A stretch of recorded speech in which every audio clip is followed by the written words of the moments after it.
నమస్తే tarot for soul Telugu ఛానల్కు స్వాగతం. ఈరోజు మన వీడియో మన జీవితంలో కొంతమంది వ్యక్తులు ఎందుకు కలుస్తారు, why do we meet certain people in our life అంటే కొంతమంది వ్యక్తులని మనం స్ట్రేంజర్స్ రూపంలో కలుస్తాము, కొంతమంది ఫ్యామిలీ రూపంలో పరిచయం అవుతారు, కొంతమంది మనకేంటంటే పుట్టినప్పటి నుంచి మనతో ట్రావెల్ అవుతూ అంటారు. కానీ ఒక పర్టికులర్ సిచ్యువేషన్ వచ్చినప్పుడు వాళ్ళల్లో మనం అప్పటి వరకు చూడని ఇంకొక వ్యక్తిని కూడా చూస్తూ ఉంటాం అన్నమాట.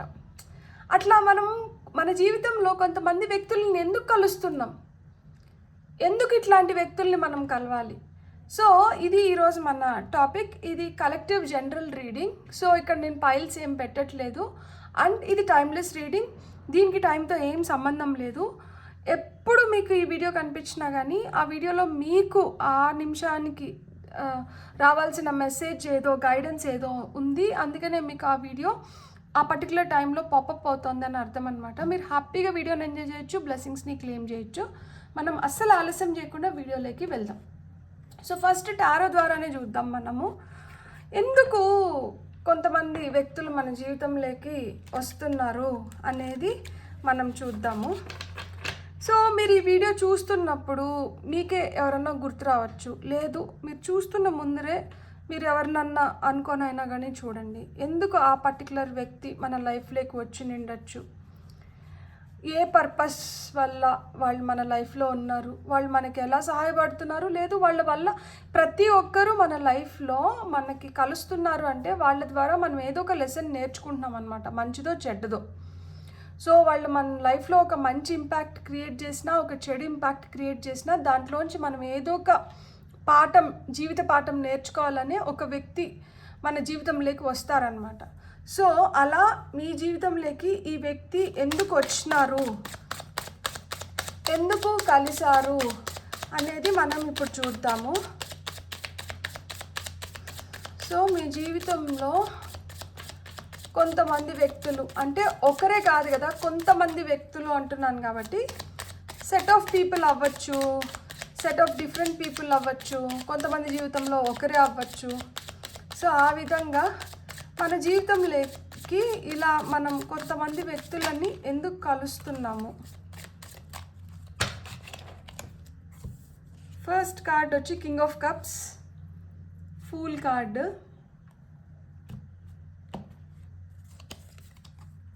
డెత్,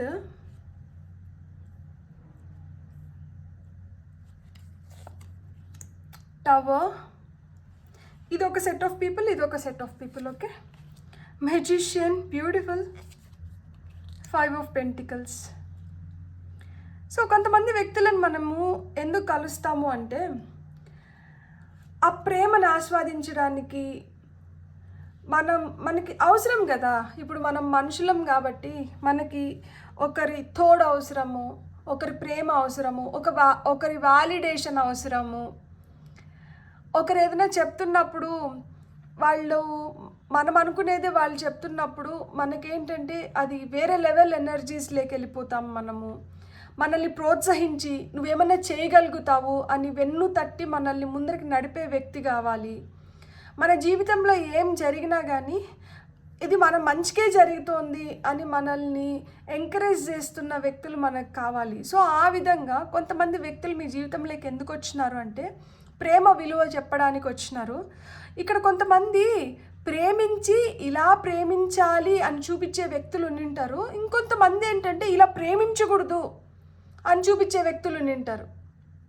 మీకే అర్థమవుతుంది మీ జీవితంలో ప్రేమ ఇలా ప్రేమించాలి అని చూపిస్తున్న వ్యక్తులు ఎవరు, ఇలా ఉండకూడదు అని చూపిస్తున్న వ్యక్తులు ఎవరు అని చెప్పి. సో ప్రేమిస్తున్న వ్యక్తులు ఎలాంటి వాళ్ళు అంటే ఎలాంటి దీంట్లో అయినా కానీ నేను నీ వెనకలు ఉన్నాను, నువ్వు చేయాలనుకున్నది నువ్వు చెయ్యి అని మిమ్మల్ని ప్రోత్సహిస్తూ ఉంటారు. ఎవరైతే ఇలా ప్రేమించకూడదు అనుకున్న వాళ్ళు ఉంటారో వాళ్ళు ఏంటంటే ఏదైనా చేసేదానికి మనం ప్రయత్నిస్తుంటే ఎంతసేపు మనకి కాళ్ళకి ఇట్లా అడ్డుపడి ఆగు ఆగు ఆగు ఆగు అని చెప్పి ఆపే వాళ్ళే ఎక్కువ ఉంటారనమాట. సో దీనివల్ల ఏమవుతోంది అంటే కొంతమందికి ఎవరైతే ఎంకరేజ్ చేసి ముందరికి వెళ్ళేలాగా చేస్తున్నారో వాళ్ళకేంటంటే న్యూ బిగినింగ్స్ ఉన్నాయి, వాళ్ళైతే ఫ్రెష్ స్టార్ట్స్ ఉన్నాయి వాళ్ళ లైఫ్లో. వీళ్ళ వీళ్ళ పరిచయాల వల్ల వీళ్ళని కలిసిన దానివల్ల వాళ్ళ లైఫ్ చాలా హ్యాపీగా ఉంది. ఇంకొంతమందికి ఏంటంటే ఏంద్రా నా ఈ కర్మ, నాకెప్పుడు వీళ్ళ దగ్గర నుంచి విముక్తి వస్తుంది, నాకెప్పుడు మంచి రోజులు వస్తాయి, నేనేంది చీకటి బతికేంది, ఎంతసేపు వీళ్ళ చెప్పు కింద తేలులాగా మనల్ని అంచేస్తున్నారు, మనకు స్వేచ్ఛ లేదా. సో ఇలాంటి ఫీలింగ్స్ ఉంటాయన్నమాట కొంతమందికి. సో ఇటువైపుకి వచ్చేటప్పటికే కొంతమంది ఏంటంటే మన జీవితంలోకి తుఫాన్ లాగా వస్తారనమాట. అన్ఎక్స్పెక్టెడ్, చెప్పి పెట్టి రారనమాట. వీళ్ళు వస్తున్నట్లు కూడా మనకు తెలియదు. ఆల్ ఆఫ్ ఎ సడన్ ఒక రోజు మన ముందర ప్రత్యక్షం అవుతారు. వీళ్ళు మెజిషియన్స్ లాగా మన లైఫ్లో మ్యాజిక్ చేస్తారు. మనకేవైతే కష్టాలు ఉన్నాయో, మనం దేనివల్ల అయితే చాలా డిసప్పాయింట్ అయిపోయి మనం బాధపడుతుంటామో ఆ బాధలోంచి మనల్ని బయటికి తీసుకొని వస్తారనమాట. సో వీళ్ళు ఏంటంటే అరే ఎక్కడి నుంచి వచ్చారు, ఎందుకు వచ్చినారు, ఏం చేస్తున్నారు అని మనకు అర్థమయ్యే లోపల వాళ్ళు వచ్చి వాళ్ళ పని వాళ్ళు చేసి వాళ్ళ పాటికి వాళ్ళు హ్యాపీగా వెళ్ళిపోతూ ఉంటారు. లేదు వచ్చి మనతో పాటి కంటిన్యూ అవుతారనమాట. సో ఆ విధంగా ఒక తుఫాన్ లాగా అన్ఎక్స్పెక్టెడ్గా ఒక వ్యక్తి జీవితంలోకి రావడము, ఆ జీవితంలోకి వచ్చిన వ్యక్తి వల్ల మన జీవితంలో అప్పటి వరకు మనకి ఏవైతే బాధలు, కష్టాలు, దుఃఖాలు ఇవి ఉన్నాయో అన్నిటి నుంచి మనల్ని బయటికి తీసుకొని రావడము జరిగిపోతూ ఉంటుంది. దీన్ని ఇంకొక విధంగా చూస్తే మోస్ట్ డిసప్పాయింటెడ్ ఫేజ్లో వచ్చి అడ్వాంటేజ్ తీసుకొని దానివల్ల ఇంకా ఫర్దర్ ప్రాబ్లమ్స్ క్రియేట్ చేసే వాళ్ళు ఇంకొంతమంది ఉంటారనమాట. దేన్నైనా మనం 2 రకాలుగా చూడాలి. కీడెంచి మేలెంచో అంటారు కదా. So positive part of the story ఉంటే ఎట్లుంటుంది, అదే మనకి ఆపోజిట్ వేలో ఉంటే ఎట్లుంటుంది అని. సో ఆపోజిట్ వేలో ఉన్నప్పుడు ఏంటంటే మన కష్టంలో మనకి ఎవరన్నా కనిపించినారంటే మనం ఏం చేస్తాం, ఒక్కొక్కసారి గుడ్డిగా నమ్ముతాం. నమ్మిన దాని వాళ్ళు ఏం చేస్తారు, వాళ్ళు మంచోళ్ళు అనుకోండి, అరే పాపం వీళ్ళు కష్టంలో ఉన్నారు, మనం ఎలా వీళ్ళ కష్టం తీర్చాలి అని చెప్పి ఆలోచిస్తారు. అదే చెడ్డవాళ్ళు అయితే అడ్వాంటేజ్ ఆల్రెడీ మునిగినారులే, ఏముంది ఇంకా నిండా మునిగిన వాళ్ళకి సలేముందిలే, నేను కూడా ప్రయత్నిస్తాను, ఏదైనా దొరికితే చేతి పట్టుకొని పోతాను అని అడ్వాంటేజ్ తీసుకొని ఏదో మాయ మాటలు చెప్పేసి 4 ఉన్నవి లేనివి ఏదో చూపించేసి అసలుకే టోపీ పెట్టి మొత్తం చుట్టుకొని వెళ్ళిపోతారు. ఇంక సడన్గా ఇంకా మరుసటి రోజు నుంచి ఇంక వాళ్ళు కనిపించరు అసలుకే. ప్రేమ అని చెప్పి మోసం చేసే వాళ్ళు కొంతమంది ఉంటారు. కొంతమంది ఏంటంటే డబ్బులు. సో మేజర్గా ఏంటంటే ఆ డబ్బుల కోసమే వస్తారు, ఆ డబ్బులు తీసుకొని వెళ్ళిపోతూ ఉంటారనమాట. సో ఆ విధంగా ఇక్కడ మన లైఫ్లోకి 2 రకాల పరిస్థితుల్లో 2 రకాల మనుషులు 2 రకాల విధానాల వల్ల we meet certain people in our life. ఇది మన లైఫ్లో డిఫరెంట్ స్టేజెస్లో జరగచ్చు అనమాట. ఇక్కడికి వచ్చేటప్పటికి ఇది కొంచెం అడ్వాన్స్డ్ స్టేజ్లో, అంటే కొంచెం బాగా స్థితప్రజ్ఞత ఇవన్నీ కొంచెం బాగా వచ్చిన తర్వాత ఏవైతే మనకి అనుభవాలు జరుగుతున్నాయో అవి ఇక్కడ చూపిస్తుంటే, ఇక్కడ వచ్చేటప్పటికి ఏంటంటే కొంచెం మనకి ఆ teenage life, early 20s, so early 30s, అంటే మనకి ఇప్పుడు ఒక 20 నుంచి 30 లోపల వయసు, 15 ఏజ్ టీనేజ్ నుంచి ఒక 30 years లోపల వయసు వరకు మనం ఎలాంటి ఎక్స్పీరియన్సెస్ అయితే చూస్తామో అలా మాదిర మనకి చిన్న వాటికి మనం డిసప్పాయింట్ అయిపోతూ ఉంటాము. అప్పుడు మనకి ఎవరన్నా వచ్చి ప్రేమగా ఒక మాట చెప్పినారంటే వెంటనే మనం వాళ్ళని నమ్మేస్తాము. వాళ్ళు అసలు ఏంటి అట్లా ఏం కూడా మనం గమనించుకోము. సో వాళ్ళు ఏంటంటే వాళ్ళకి ఎంతవరకు వీలైతే వాళ్ళు అంతవరకు లీనియన్స్ తీసుకొని అంతవరకు అడ్వాంటేజ్ తీసుకొని వాళ్ళు ఏం కావాలో వాళ్ళది చక్క పెట్టుకొని వెళ్ళిపోతుంటారనమాట. సో ఇలా మాదిర మన జీవితంలోకి వచ్చిన వ్యక్తుల వల్ల మనం అసలు ఏం తెలుసుకుంటున్నాము. సో ఈ స్టోరీ జరిగింది. సో వీళ్ళ వల్ల మనకి ఏదో ఒక నీతి తెలుసుకోవాలి కదా. సో ఈ స్టోరీలో నీతి ఏంటో మనం ఈ కార్డులో చూద్దాం. 10 of Cups.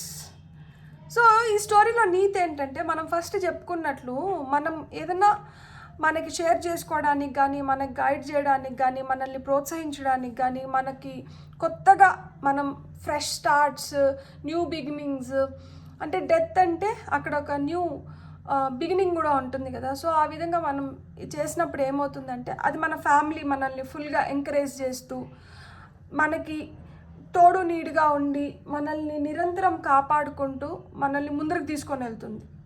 ఇదే మనం ఇంకొక స్టోరీ అనుకున్నాం కదా, వస్తారు, ఎంతసేపు రెస్ట్రిక్ట్ చేస్తూ అంటారు.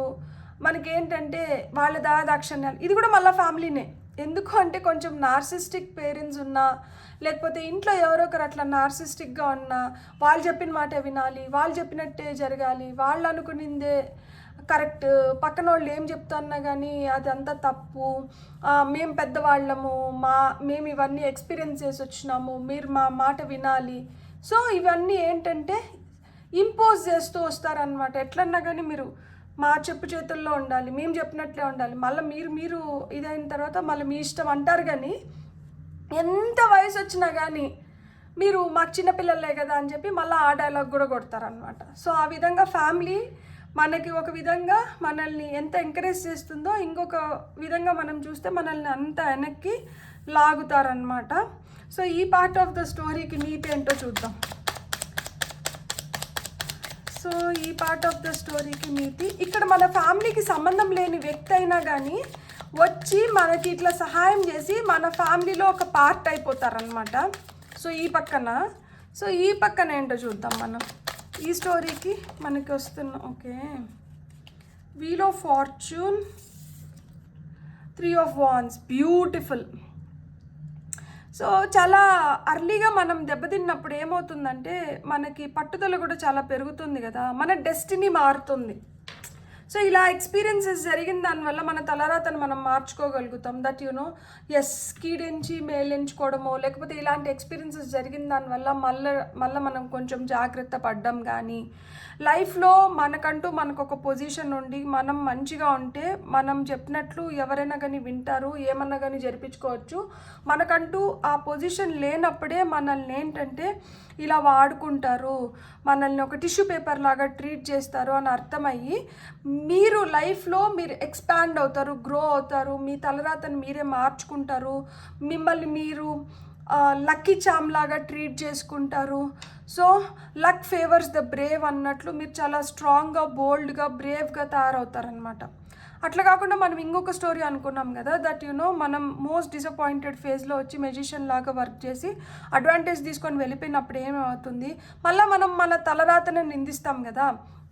వాళ్ళు వచ్చి అలా చేసిన దానివల్ల నా ఎదుగుదల అక్కడికి ఆగిపోయింది, నా తలరాతే మారిపోయింది, నేను ఇంకా అసలుకి నేనేం చేసుకోలేకపోయినాను, నాకు అప్పటి నుంచి భయాలు మొదలైనవి, నేనేం చేస్తే ఎవరొచ్చి ఏం చేసిపోతారో అని చెప్పి నేను అసలుకి ఇంకా ట్రై చేయడం ఆపేసినాను, లేకపోతే నాకు ఇది ఫోబియా, నాకు అది ఫోబియా, సో నేను ఇట్లా కంఫర్టబుల్ కాదు, నా కంఫర్ట్ జోన్లోంచి నేను బయటికి రాలేను, నా కంఫర్ట్ జోన్లోంచి నేను బయటకు వస్తే ఎవరు వచ్చి ఏం చేస్తారో అని నాకు భయం వేస్తుంది. సో ఇలాంటివన్నీ ఇంక చెప్పడం మొదలు పెడతామన్నమాట. సో మన తలరాతను మార్చుకోవాలన్నా మన చేతిలోనే ఉంది, ఏం చేసుకోవాలన్నా కానీ మన చేతుల్లోనే ఉన్నాయన్నమాట. ఎదగాలి అన్న కాంక్షం అనేది, ఆ సంకల్పం ఉంటే ఏదో ఒక విధంగా ఎదుగుతాము, లేదు ఆ సంకల్పమే లేకపోతే ఏదో ఒక విధంగా మనల్ని మనమే కిందకి లాగేసుకుంటాము. కానీ వాళ్ళు చేసిన దానివల్ల ఇట్లయింది, వీళ్ళు చేసిన దానివల్ల ఇట్లయింది అని చెప్పి ఇంకొకరిని వేలెత్తి చూపించుకుంటూ ఉంటామన్నమాట. ఇక్కడ మనకు వస్తున్న గైడెన్స్ ఏంటో చూద్దాం. గైడెన్స్ కూడా డిఫరెంట్గానే తీసుకుందాం. ఇది కొంచెం ఇంట్రెస్టింగ్గా ఉంది, నాకే ఆశ్చర్యంగా ఉంది. నాకు ఇది రీడింగ్ స్టార్ట్ చేసిన తర్వాత ఇలా చేద్దాము అన్న థాట్ వచ్చింది. For this I have to definitely thank my angels, guides, soul spirit, ancestors, బాబా. Thank you so much Shivayya. So ఇటు పక్కన వీళ్ళు మన లైఫ్లోకి వచ్చి మన లైఫ్లో ఏమి పెంపొందిస్తున్నారు, మనకేంటి గైడెన్స్. ఓకే, మన లైఫ్ని ఇల్యూమినేట్ చేస్తున్నారంట, మనకి వెలుగును పంచుతున్నారు, మన ఐడియాస్ని ఇంకొంచెం స్ట్రాంగ్ చేస్తున్నారు, అండ్ మన ఇన్నర్ పవర్ని స్ట్రాంగ్ చేస్తున్నారు. అవును కదా, మనల్ని ఏదో విధంగా అంచాలనుకుంటే మనం అంతకంత ఇంకా ఎదగాలనుకుంటాము, ఇంకా తొందరగా అంచువేత నుంచి బయటికి రావాలనుకుంటాం కదా. సో ఆ విధంగా మీరు ఇంకా మోస్ట్ పవర్ఫుల్గా తయారవుతున్నారు. అదే మిమ్మల్ని ఇంకా సపోర్ట్ చేసి, మిమ్మల్ని ఇంకా పాజిటివ్ వర్డ్స్తో మిమ్మల్ని ఇంకా ఎంకరేజ్ చేస్తే ఇంకా డబుల్ ద పవర్తో మనం మంచిగా చేస్తాం కదా. అరే ఇది చాలా బాగుందంటే, అరే నేను ఇట్లా చేస్తుంటే నచ్చుతుంది కదా, మనం ఇంకా బాగా చేద్దాం.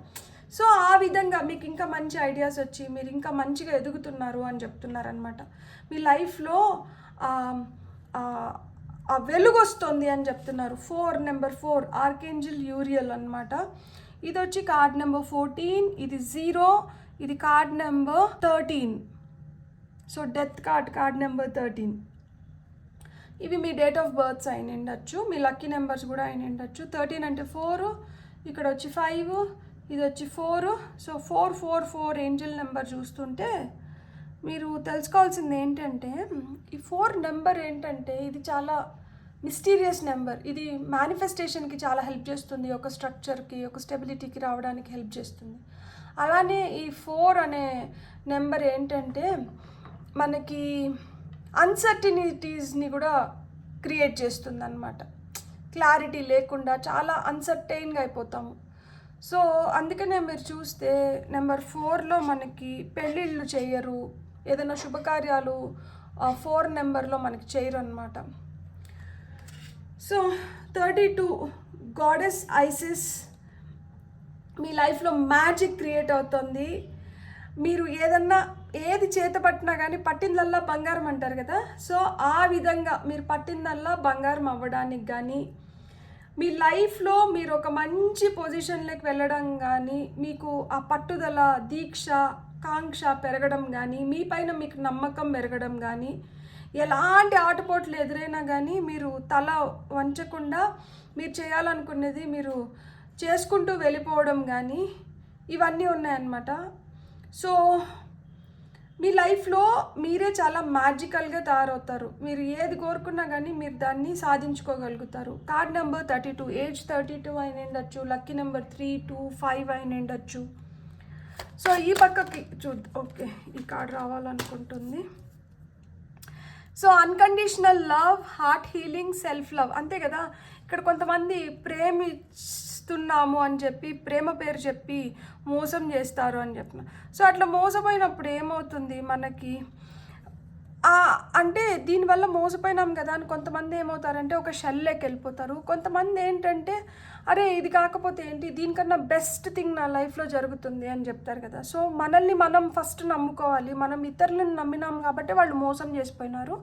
మనల్ని మనం నమ్ముకున్నామంటే మనం ఏదన్నా సాధించగలుగుతాం. సో అప్పుడు మనకి మనం అన్కండిషనల్ లవ్ని ఇచ్చుకుంటాము, మన హార్ట్ చక్ర హీలింగ్కి మనం ప్రయత్నిస్తాము, సెల్ఫ్ కేర్, సెల్ఫ్ లవ్ అనేది మొత్తం స్టార్ట్ అవుతుంది. సో ఇక్కడ ఆర్కేంజల్ చామ్యూల్ వచ్చినారు నెంబర్ 5. సో ఈయన ప్రేమకి ఆర్కేంజల్ అనమాట. సో మనం ఇంకొక గైడెన్స్ కార్డ్ తీసుకొని ఫైనల్గా స్టార్ సీడ్స్ ఏం చెప్తున్నాయో చూద్దాం మనము. Okay, fire energy, passion, growth. Card number 20. ఇక్కడ మనకి టవర్ వచ్చి కార్డ్ నెంబర్ 16, ఇది 1, ఇది 5. సో 6, 1, 5, 7, 2 మీ లక్కీ నెంబర్స్ అయిన ఉండొచ్చు. 555 అన్న నెంబర్ చూస్తుంటే మీకు గ్రోత్ ఉంది, మీకు మార్పు ఉంది. మీకు ఎన్ని కాన్ఫ్లిక్ట్స్ ఎదురైనా కానీ మీరు ఫెనిక్స్ బర్డ్ లాగా ఏదో ఒక విధంగా వాటిని అన్నిటినీ అధిగమించి మళ్ళా పుంజుకోగలుగుతారు. సో ఇక్కడ మీకు అదే చెప్తున్నారు. ఇలాంటి ఇన్సిడెన్సెస్ లైఫ్లో జరిగిన దానివల్ల మీరు గివప్ ఇచ్చేసే దాని బదులు మీ పైన మీరు ఎక్కువ కాన్సన్ట్రేట్ చేసి మీకు ఏదైతే అన్యాయం జరిగిందో దాన్నంతా ఒక శక్తి కింద మార్చుకొని మీరు ఫోకస్ చేసినారంటే మీకు ఏవైతే ప్యాషన్స్ ఉన్నాయో, మీకు ఏవైతే డిజైర్స్ ఉన్నాయో, మీకు ఏవైతే అంబిషన్స్ ఉన్నాయో వాటిని మొత్తం మీరు ఫుల్ఫిల్ చేసుకోవచ్చు. మీకు మంచి ఎదుగుదల వస్తుంది. ఈ ఫైర్ ఎనర్జీస్ నిరంతరం రావణ కాష్టలాగా మీ లోపల ఏదైతే రగులుతుందో అది మీ గ్రోత్కి, మీ ఎక్స్పాన్షన్కి మీకు చాలా హెల్ప్ చేస్తుంది. కెరియర్ పరంగా కావచ్చు, ఏ విధంగా కావచ్చు, మీకు మంచి రిజల్ట్స్ని తీసుకొని వస్తుంది. మీ డెస్టినీని మార్చేస్తుంది, మీ తలరాతను మారుస్తుంది. మీరు చాలా లక్కీగా తయారవుతారు, మీరు చాలా స్ట్రాంగ్గా తయారవుతారు. సో ఇవన్నీ చెప్తున్నారనమాట. బ్యూటిఫుల్. ఇప్పుడు మనం స్టార్ సైడ్ కార్డ్స్ నుంచి తీసుకుందాం, మనకి ఇంకా ఏం మెసేజెస్ వస్తున్నాయో. ఓకే, ఫస్ట్ ఈ 2 కార్డ్స్ చూద్దాము, మళ్ళీ మనకి ఇంకా అవసరమైతే వేరేటి తీసుకుందాం. Unleash, hold nothing back, expand in to the universe. ఏది పట్టి పెట్టుకోవద్దండి. ఏదైనా పట్టి పెట్టుకున్నామంటే అది ఇంకా తొందరగా మన దగ్గర నుంచి వెళ్ళిపోవడానికి ప్రయత్నిస్తుంది అనమాట. మనం ఎంత గట్టిగా అదిమితే అది అంత సఫకేట్ అయ్యి అది ఏదో ఒక దారి వెతుక్కొని బయటకు వచ్చేస్తుంది. మనం కూడా ఇట్లా పట్టి పెట్టుకునే దానివల్ల మనకు కూడా నొప్పేస్తుంది. సో ఎందుకు మనల్ని మనం కష్టపెట్టుకొని ఇతరులని కష్టపెట్టి ఎందుకు అట్లా? సో మనం ఎదగాలి అంటే మనం దేన్ని కూడా గట్టిగా పట్టి పెట్టుకోకూడదంట. సో అవి మన లిమిటింగ్ బిలీఫ్స్ కావచ్చు, మన కోపం కావచ్చు. తన కోపమే తన శత్రువు, తన ఓపికే తన శ్రీరామ రక్ష అని చెప్తారు కదా. సో ఆ విధంగా దేన్ని హోల్డ్ చేయొద్దండి. ఎవరు మనుషులపైన కోపం కావచ్చు, గ్రడ్జెస్ కావచ్చు, ఏదన్నా కానీ గ్రీఫ్, యాంగర్, ఏవి సాడ్నెస్, ఇవేవి హోల్డ్ చేయొద్దండి. అవి హోల్డ్ చేసినారంటే మీరు ఎదగలేరు. మీ జీవితంలోకి ఇలాంటి వ్యక్తులు వచ్చి మీకు ఎలాంటి పాఠాలు నేర్పిస్తున్నారంటే ఇలాంటి పాఠాలు నేర్పిస్తున్నారు. దట్ మీరు కానీ ఇలా కానీ హోల్డ్ చేస్తూ ఉండిపోయినారంటే మీరు ఎప్పటికీ ఎక్కడేసిన గొంగలి అక్కడే అన్నట్లు ఉండిపోతారు. ఎదుగు పొదుగు ఉండదు. మిమ్మల్ని మీరు ఇంకా సెల్ఫ్ ఎక్స్ప్లాయిట్ చేసుకుంటా, మిమ్మల్ని మీ కోరికలన్నింటినీ మీరు చంపుకొని మీరు అసలుకే ఇంకా ఎదుగు పొదుగు లేకుండా ఉండిపోతారు. అట్లా లేకుండా మీరు ఇట్లాంటివి ఏమి హోల్డ్ చేయకుండా మీకు మీరు ఏదైతే గోల్ పెట్టుకున్నారో, మీ అంబిషన్ ఏదైతే ఉందో అది మట్టికే మీకు ఫోకస్ అవుతూ ఉంటే అప్పుడు మీరు ఇంకా మంచిగా ఎదగగలుగుతారు అని చెప్తున్నారనమాట. మీరు ఎవాల్వ్ అవ్వగలుగుతారు. The cosmic potential flows through you. మీరే ఒక సోర్స్ ఆఫ్ ఎనర్జీ, మీరే బండిల్ ఆఫ్ జాయ్. మీరు ఇంకా బ్యూటిఫుల్గా మిమ్మల్ని మీరు మంచిగా మెరుగ్గా తయారు చేసుకోగలుగుతారు, ఎవాల్వ్ అవుతారు అని చెప్తున్నారు. ఇప్పుడు ఫినిక్స్ కూడా సూర్యుడిని తాకాలని వెళ్తుంది, కానీ ఆ వేడికి తట్టుకోలేక బూడిదైపోతుంది. కానీ అది ఒప్పుకోదు దాని ఓటమిని. ఆ బూడిదలోంచి మళ్ళీ అది పుట్టి మళ్ళా ఎవాల్వ్ అయ్యి మళ్ళా వెళ్తుంది సూర్యుడి వైపు. ఎలా అయినా కానీ ఈసారి నేను నగ్గాలి అని. సో ఆ విధంగా మీ లైఫ్ కూడా ఇప్పుడు చూడండి, ఇది చీకటి కంప్లీట్గా చీకటి లేదు. ఇక్కడ మనకి క్యాండిల్స్ వల్ల వెలుగు వస్తుంది. ఆ విధంగా మీ లైఫ్లో కూడా వెలుగు ఖచ్చితంగా వస్తుంది. మీరు ఆ వెలుగు వైపు వెళ్ళి మీరు అనుకున్నవన్నీ మీరు కంప్లీట్ చేసుకోవాలి. మీకు ఇలాంటి లెసన్స్ నేర్పించడానికే మీ లైఫ్లోకి ఇలాంటి పీపుల్ వచ్చినారు. సో మంచైనా చెడైనా కానీ అది మనకి ఏదో ఒక విధంగా ఉపయోగపడింది. కాబట్టి అంతా మన మంచికే జరిగింది అనుకొని మీరైతే మట్టుకు ఎలాంటి గ్రడ్జెస్ ఏది హోల్డ్ బ్యాక్ చేయకుండా అన్నిటినీ అలా వదిలేసినప్పుడు మీరు ఇంకా బెటర్గా రేడియేట్ అవుతారంట. సో కొంతమంది మనుషుల వల్ల మనం ప్రేమ విలువ తెలుసుకుంటాము, మంచితనం విలువ తెలుసుకుంటాము, దానం, ధర్మం, పుణ్యం, ఎలా ఉండాలి, ఎలా జీవించాలి, ఇవన్నీ తెలుసుకుంటాం. కొంతమంది వ్యక్తుల వల్ల ఎలా జీవించకూడదు, ఎలా ఉండకూడదు, ఎలా చేయకూడదు, ఎలా మాట్లాడకూడదు, ఎలా మనం ప్రవర్తించకూడదు, ఇవన్నీ నేర్చుకుంటాం. సో వీళ్ళు మిక్స్డ్. సో అన్ని విధాలుగా మనుషులు మన జీవితంలోకి వస్తారు, అన్ని ఎక్స్పీరియన్సెస్ మనం పొందుతూ ఉంటాము. మనం తెలుసుకోవాల్సింది ఏంటి అంటే ఏదైనా మంచి ఉంటే మనం స్వీకరించాలి, చెడును మనం వదిలేయాలి, మనం హ్యాపీగా ఉండాలి. At the end of the day మన హ్యాపీనెస్, మన పీస్ మనకు చాలా ఇంపార్టెంట్. బ్యూటిఫుల్. God bless. మీకు కానీ రీడింగ్ నచ్చినంటే please like, share and subscribe. Thank you.